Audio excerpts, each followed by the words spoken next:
Bonjour, on se retrouve aujourd'hui donc pour le tirage des énergies de cette pleine lune du vendredi 5 juin 2020. Je ne sais pas pourquoi, dans ma tête, c'était le 7, et en fait non, c'est le 5. Voilà, je ne sais pas pourquoi. Mais bon, je m'y étais pris à l'avance de toute façon à mettre dans mon agenda les pleines lunes, et en fait c'est en faisant ma consultation du jour, donc aujourd'hui nous sommes le 3, et donc c'est dans 2 jours en fait, hein. Et du coup en fait en faisant ma consultation du jour à la fin, je me suis dit mais attends, c'est quoi le petit dessin là? Ah mais c'est la pleine lune, vite vite vite. Bon, je savais hein, j'avais déjà préparé en fait mon schéma de tirage, parce que la dernière fois, je sais pas vous, mais j'aime bien le tirage de la nouvelle lune, mais le dernier tirage de la pleine lune je l'ai trouvé redondant. J'ai trouvé qu'il nous disait clairement quand même la même chose, hein, en nous apportant des précisions, hein, mais j'ai trouvé que c'était un petit peu trop complet. Et je préfère faire des tirages bien complets pour les nouveaux cycles, donc la nouvelle lune, hein, plutôt que de le faire pour la pleine lune, alors qu'on a déjà, on est arrivé à la moitié du cycle en fait, hein. Donc pour ça j'ai décidé de mettre au point un autre type de tirage. Du coup on va tester, hein. De toute façon vous savez, avec moi on teste, on essaie, on voit, et puis ça convient, on garde un peu, et puis après on changera le moment venu. Bref, donc pour aujourd'hui, vous avez vu, j'ai fait un tirage en croix. Alors, les tirages en croix, on dit souvent en fait que les tirages en croix c'est les plus simples, etc. Oui, parce que c'est ce qui a été le plus utilisé, on va dire. Mais le tirage en croix, c'est surtout pour moi un tirage tout terrain en fait, hein. C'est un tirage qu'on peut décliner pour plein de choses. Ça dépend des questions qu'on lui pose. En l'occurrence, moi je l'ai décliné, on va dire, pour cette énergie de la pleine lune. Et donc, en carte du centre, ce sera la carte numéro 1. Parfois, on commence par le haut, le bas, après à gauche, à droite, et on finit par le centre. Moi, ici, je vais commencer par le centre. Et ça va nous donner l'énergie de cette pleine lune. Qu'est-ce que cette pleine lune porte en elle, tout simplement? Qu'est-ce qu'elle peut nous apporter? J'ai bien dit qu'est-ce qu'elle peut, c'est pas qu'est-ce qu'elle va, d'accord? Parce que c'est pas parce qu'elle porte en elle des choses qu'on va nous décider de les prendre, ou qu'on y sera perméable. On peut être complètement imperméable à ces énergies, et quand c'est le cas, bah ma foi on dort bien quand même, hein, on va pas se mentir, hein. Et puis des fois ça peut nous attaquer clairement la tête, quoi. Donc voilà, là on va voir un petit peu ce qu'elle porte en elle. Ensuite, dans la carte numéro 2, donc celle du haut, on va regarder les avancées qui seront possibles, encore une fois. Parce que c'est pas parce que, justement, elle peut nous offrir des avancées qu'on va les saisir. Et peut-être même qu'elle va nous dire, non, là, il n'y a pas d'avancée majeure concrète, il y a plutôt de la réflexion, de la mentalisation, etc. Ensuite, évidemment, s'il y a des avancées, ça veut dire qu'il y aura forcément des points qui vont bloquer, ou des anicroches, ou pas. Peut-être que justement la carte des blocages et des choses qui ralentissent, peut-être que là on va nous dire non non, il n'y a rien du tout, go go go, ou peut-être que, voilà, vous aurez compris. Ensuite, la carte numéro 4, donc celle de gauche, ce sera l'aide que l'on pourra trouver. L'aide, peut-être qu'on ne trouvera pas d'aide, mais peut-être que c'est une attitude qui nous aidera, vous voyez. Ou peut-être qu'on trouvera de l'aide sur notre chemin, mais que bah, peut-être qu'on la verra pas, enfin on donnera des détails sur les possibilités de trouver une aide, comme un coureur trouve quelqu'un qui lui tend une gourde d'eau, si vous voyez ce que je veux dire. Et puis nous avons eu donc une carte retournée, vous le voyez parce que sur ce jeu bah, on le voit, c'est ce qu'il ne faudra surtout pas faire. Quel est le comportement qu'il ne faudra surtout pas avoir, justement toujours pour nous aider. Qu'est-ce qu'il faudra surtout pas faire, ou surtout pas dire, ou voilà, quel comportement il ne faudra surtout pas avoir. Alors nous allons commencer donc par les énergies de cette pleine lune. Et les énergies de cette pleine lune nous offrent la reine de coupe. Alors, la reine de coupe, c'est une carte en fait, bon, c'est une bonne carte, hein, elle n'est pas renversée ni rien. Mais la reine de coupe c'est difficile en fait, hein, c'est difficile parce qu'elle nous demande de nous écouter. Elle nous demande d'écouter notre intuition, parce qu'elle nous dit qu'on aura de bonnes intuitions, qu'on sera fort clairvoyant. Voilà.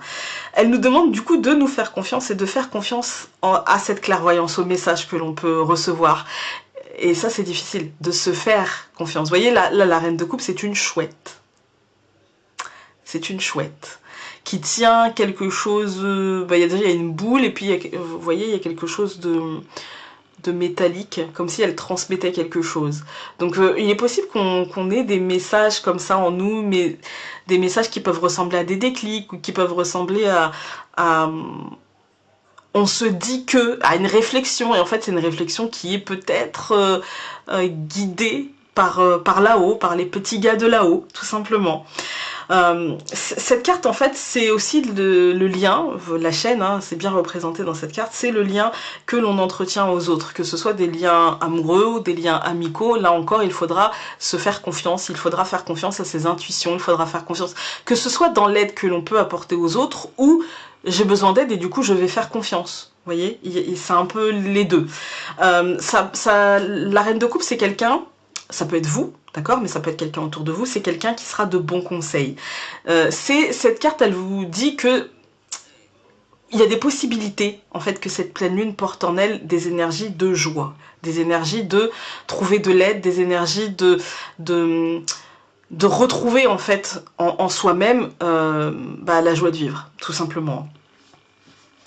C'est une vibration positive, hein, cette carte, on va pas se mentir, hein, mais elle vous dit aussi que, ok, je t'offre une vibration positive. Là, cette pleine lune, elle nous offre à tous une vibration positive, d'accord?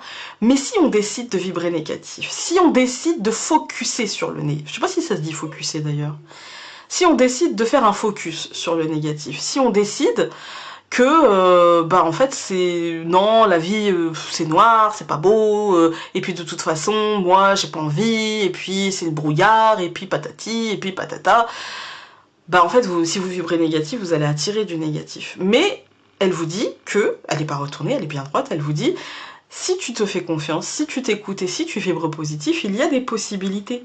En fait, il y a des possibilités. Laissez la colère derrière vous, laissez la rancune derrière vous, laissez la frustration. Mon Dieu, ce qu'on en a, hein, et mon Dieu, ce qu'on en a eu. Donc laissez la frustration derrière vous, soyez constructif, soyez compatissant, ayez un regard éclairé sur la situation et ne voyez pas tout négatif. Voilà.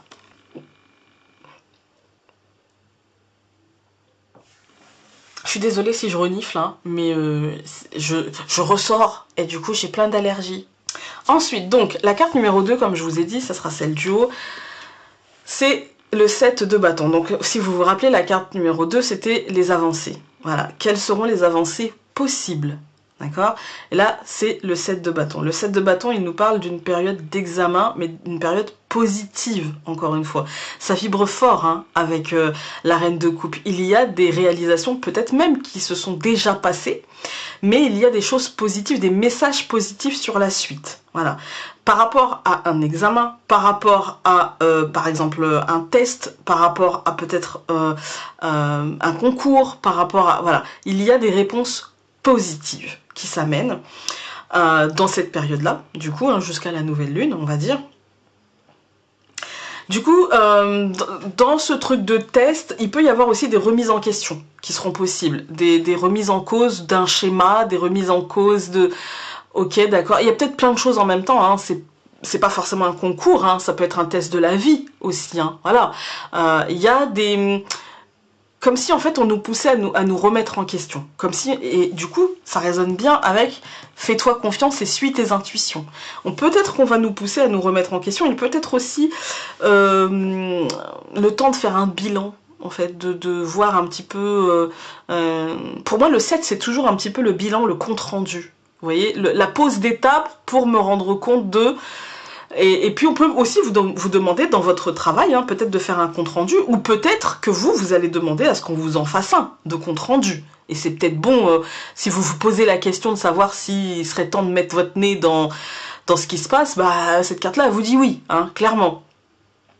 Mais, d'une manière générale, c'est le test, en fait. Et du coup, avec la reine de coupe, comme on avait dit, les intuitions, hein, la clairvoyance, pour moi, c'est vraiment le faites-vous confiance. Vraiment, faites-vous... Et ça me vient aussi, c'est par rapport aux négociations. Si vous avez des négociations à faire, mettez-les à l'ordre du jour et faites-vous confiance dans la capacité que vous avez à mener ces négociations. Si vous passez un examen, un concours, cette carte-là, elle peut vous dire que il y a des chances pour qu'il soit obtenu, ou que, par exemple, si vous avez choisi une section, je pense à une nouvelle que j'ai eue aujourd'hui, si vous avez choisi une section, si vous avez choisi quelque chose, ou pouvez avoir des réponses aujourd'hui. Voilà, des réponses positives, j'entends. Ensuite, donc la carte numéro 3, c'est donc celle qui va vous parler des blocages possibles. Hein. Donc ici, nous avons eu le 7 d'épée.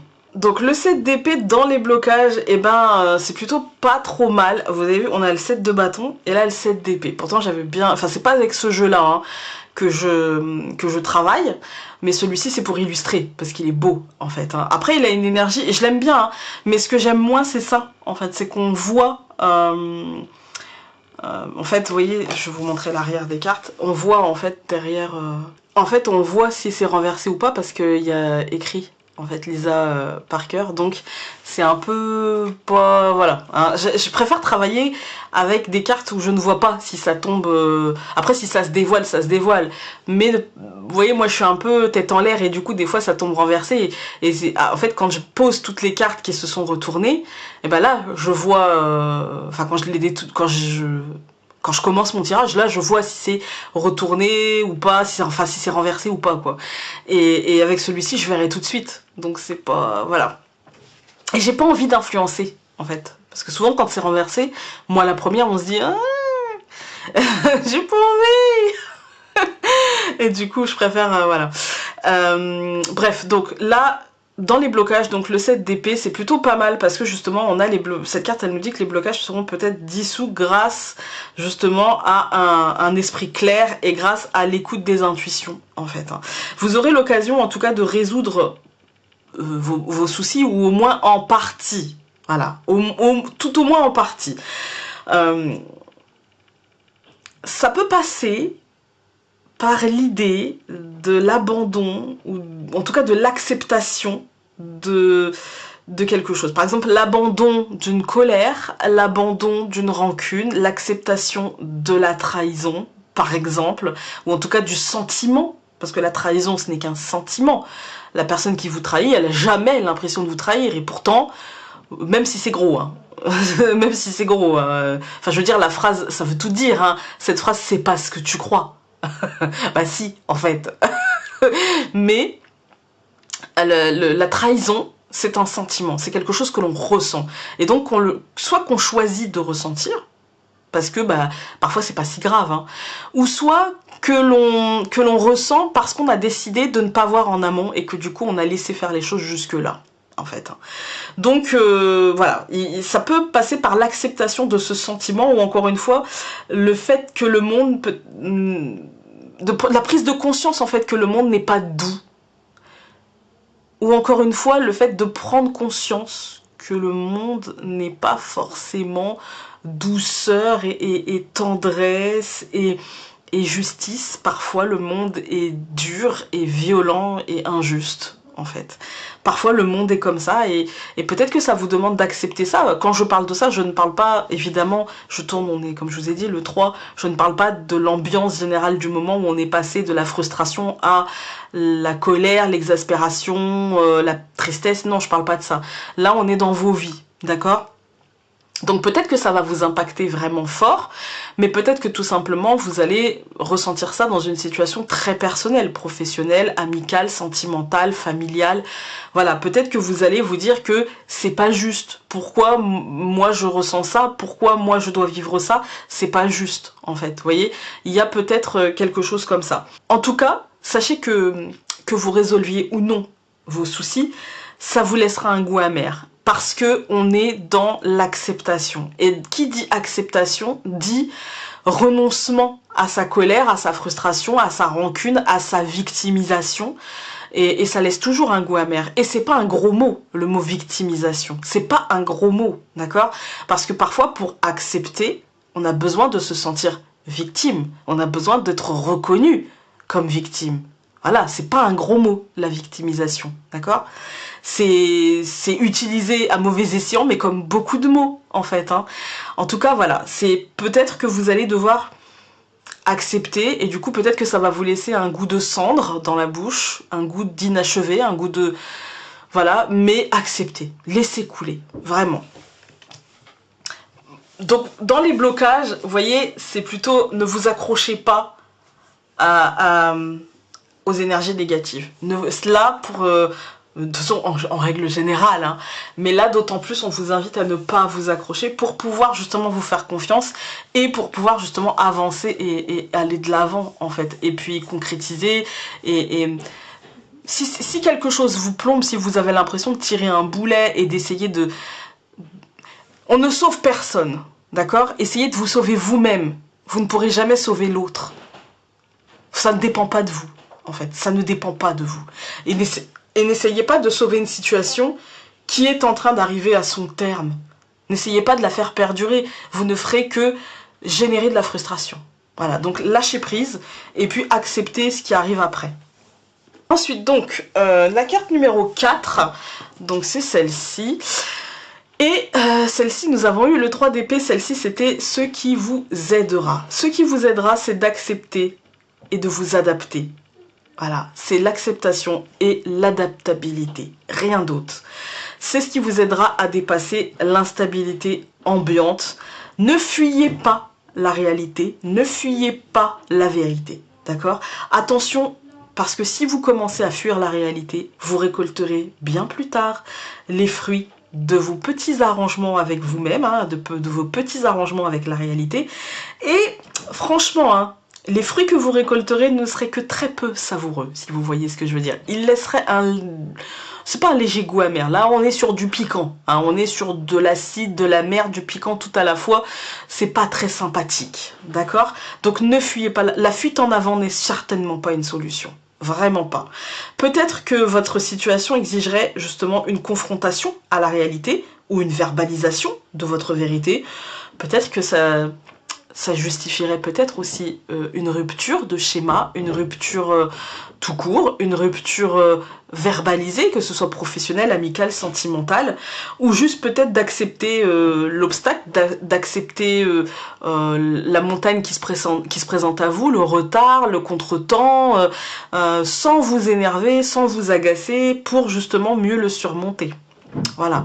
Donc dans votre situation, réfléchissez, est-ce que justement ça demande on va dire d'une confrontation, est-ce que ça demande une verbalisation? Alors je sais qu'une confrontation ou une verbalisation c'est jamais simple parce que ça suppose qu'on est prêt à entendre ce que l'autre aura à nous dire, et on est rarement prêt en fait, hein. Clairement on est rarement prêt. Le meilleur conseil que je puisse vous donner, c'est n'hésitez pas à mentaliser. On est avec les épées, n'hésitez pas à mentaliser. Même si vous ressemblez un peu à Spielberg, hein, c'est pas grave. Faites-vous tous les films dans votre tête possible. Faites-vous Le Grand Bleu, Avatar, comme vous voulez. Hein, mais essayez de mentaliser toutes les possibilités en fait dans cette confrontation et dans cette verbalisation, s'il s'agit de ça, pour ne pas être surpris par la réponse de l'autre et ne pas vous dire mais si j'avais si j'avais su j'aurais dit ci, puis j'aurais dû dire ça et puis machin. Faites-vous tous les films possibles, les scénarios catastrophes, Godzilla comme vous voulez, hein, et puis au moins vous aurez tout prévu en fait, voilà, vous aurez tout prévu. Ensuite, la 5e carte, donc comme vous avez vu elle est renversée, on a eu l'empereur renversé, et la 5e carte c'est ce qu'il ne faudra surtout pas faire. Voilà. Donc, déjà là on avait eu quelques conseils quand même, hein, et puis on nous avait dit ce qui nous aidera justement c'est la verbalisation, finalement c'est de s'exprimer, l'expression, voilà. Ici, dans ce qu'il ne faudra surtout pas faire, moi je vais vous dire avec l'empereur renversé de ne surtout pas chercher à imposer aux autres vos idéaux, vos idées, vos angles de vue tout simplement, ne surtout pas les imposer aux autres. Préférez la mentalisation à l'action irréfléchie, vraiment ça va être mon conseil, hein. Ce qu'il ne faut surtout pas faire, ce serait de réagir dans l'immédiateté sans réflexion. Alors ça, ce serait vraiment pas une catastrophe, mais ce serait vraiment, ça vous desservirait. Donc ça ne servira à rien. Soyez logique, soyez structuré et surtout soyez persévérant. N'oubliez pas votre objectif, n'oubliez pas ce que vous voulez, n'oubliez pas ce que vous avez à dire, n'oubliez pas ce que vous ressentez, n'oubliez pas justement cette verbalisation, cette concrétisation de l'objectif final en fait, hein, quel qu'il soit d'ailleurs. Gardez votre volonté de manière inébranlable, ne vous laissez pas influencer par ce que l'autre pourrait vous dire, ne vous laissez pas non plus décourager par peut-être des abus de pouvoir ou d'autorité venant de personnes. Ne soyez pas non plus dans l'abus d'autorité ou de pouvoir, parce que ça vous desservirait aussi. Soyez ferme, mais pas obtus. Voilà. Reconnaissez vos torts si vous en avez, et c'est pas parce que vous avez tort sur certains points que vous n'avez pas raison sur le fond. Vous voyez? Voilà. Donc, vraiment, ne soyez pas obtus, ne soyez pas renfermés sur votre petite parcelle de j'ai raison, et puis c'est moi, et puis machin. Essayez de ne pas fuir la réalité et de voir toute la situation dans sa globalité. Voilà. Écoutez, j'espère que ce tirage vous aura parlé. Peut-être pas sur le moment, hein, peut-être pas sur le moment. Peut-être, comment dire, peut-être que ça viendra après, en fait, hein, dans le cycle jusqu'à la nouvelle lune. Voilà. Donc, essayez de voir un petit peu comment ça vous aura parlé. Et puis peut-être pas, peut-être que vous serez complètement perméable à ce tirage. En tout cas, j'espère en tout cas que ça vous aura diverti au pire, hein. Voilà, je vous embrasse très fort et donc on se retrouve demain pour un tirage quotidien. Salut!